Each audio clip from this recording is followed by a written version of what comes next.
It's summertime, and one of the things I love most about the summertime is going to farmers markets and getting local produce. So let's go into the kitchen because I would like to share with you something that I do in the summer. When I get produce, I don't have a lot of room in this tiny kitchen to store the produce, and with this stuff that's local and that's fresh, I don't put it in the fridge. Like, yeah, carrots, cucumbers, celery, I put in the fridge. But in here, I have something that I think all of you should go out and get right now because they're in season locally, stone fruit and melons.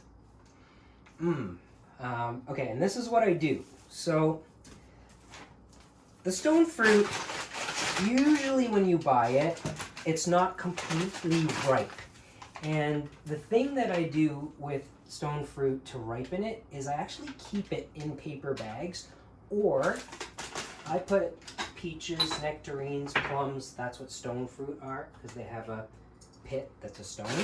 I put all of that in either a paper bag or a canvas bag.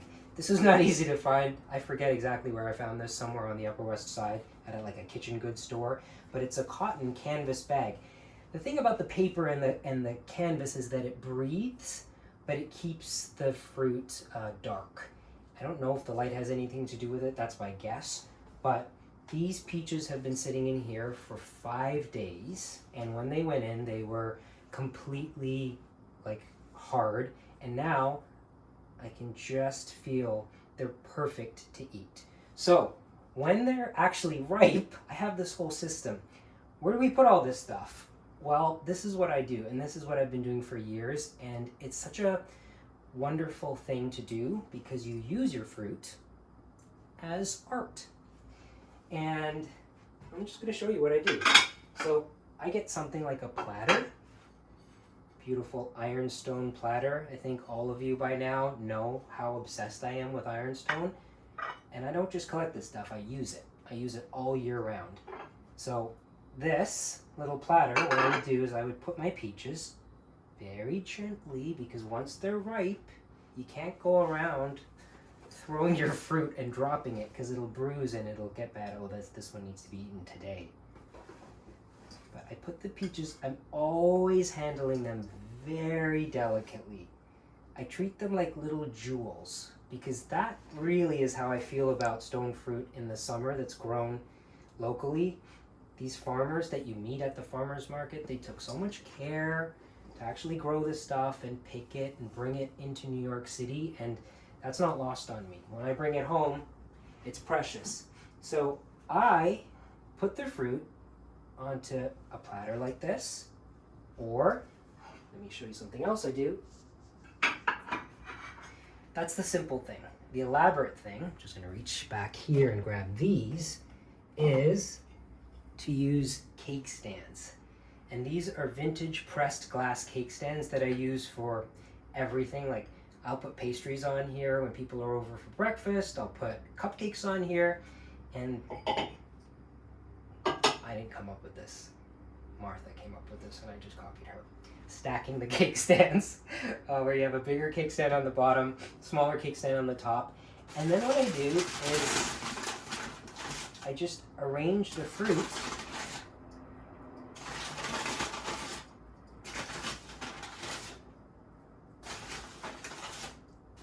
around the cake stand. You know, when I go to museums or art galleries all over the world, I love looking at the still life paintings, and I love looking at the still life paintings from 100 years ago, 200 years ago, 300 years ago. Very often in the still life paintings, there's fruit, and the fruit is so beautiful. So what I started doing was thinking, why not use the fruit that I'm actually going to eat in a way that makes it really beautiful? You look at it while it's ripening, and then you eat it. And really, this is what I'm doing right here. Like, not just with stone fruit, but this melon. Sometimes I put something like this on a platter or a basket, and I don't leave it in the kitchen. So let me finish this first so I can show you exactly what I do. There's some nectarines. These are called pluots. Puax? I don't know how to pronounce that word. It's like a yellow plum. Just look at the color of this stuff. Okay? And now, this is what I do. This leaves the kitchen. Come with me. And I would put these here. And you might think, peaches in the living room? Yes, in the summertime. Look at how beautiful that is. And I enjoy not only eating the peaches as they ripen, but actually seeing them. The other thing that I would do is, let's move these flowers out of the way. I would genuinely bring that cake stand out here, and I might put it over here. I like to move things around. So on this table,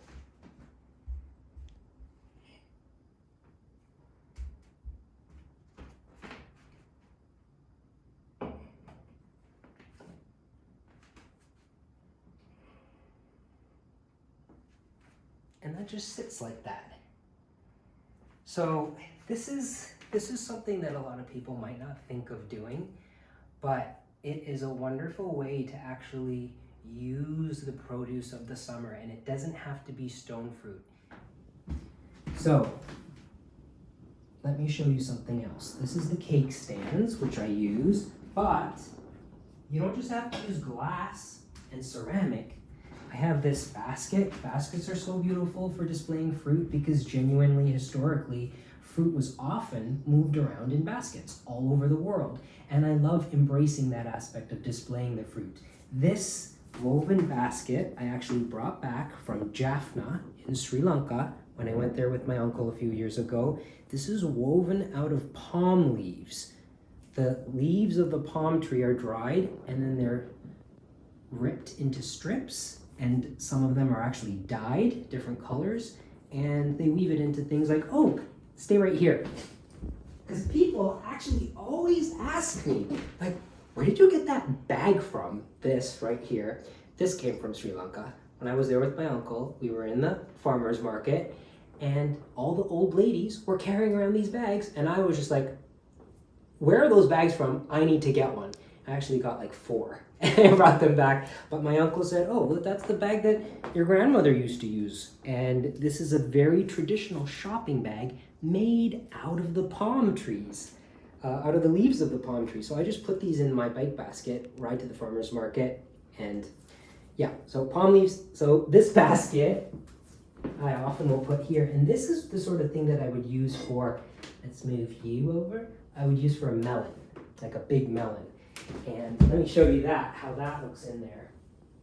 And then I like to actually, when I said like I actually use the fruit kind of like creating a piece of art, I think about the color. So there's my lovely, beautiful melon, locally grown. And I would put lemons in here as well. And then I would go to the kitchen and see, what else do I have that's kind of yellow, that's maybe in this color palette? And I have these, so why not put these in? Just like all the beautiful different natural shades of yellow in this fruit. There.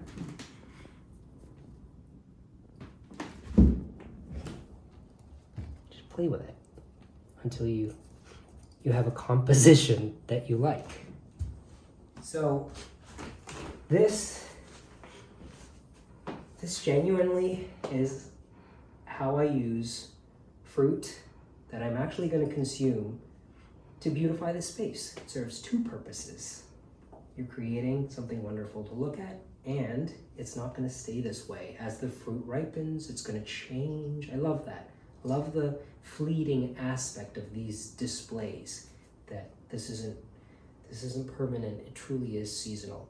Try it yourself, go to your local farmer's market, support your local purveyors of fruit and vegetables during the season. This is the time of year to really embrace all of that and bring some beauty into your lives by displaying it all nicely.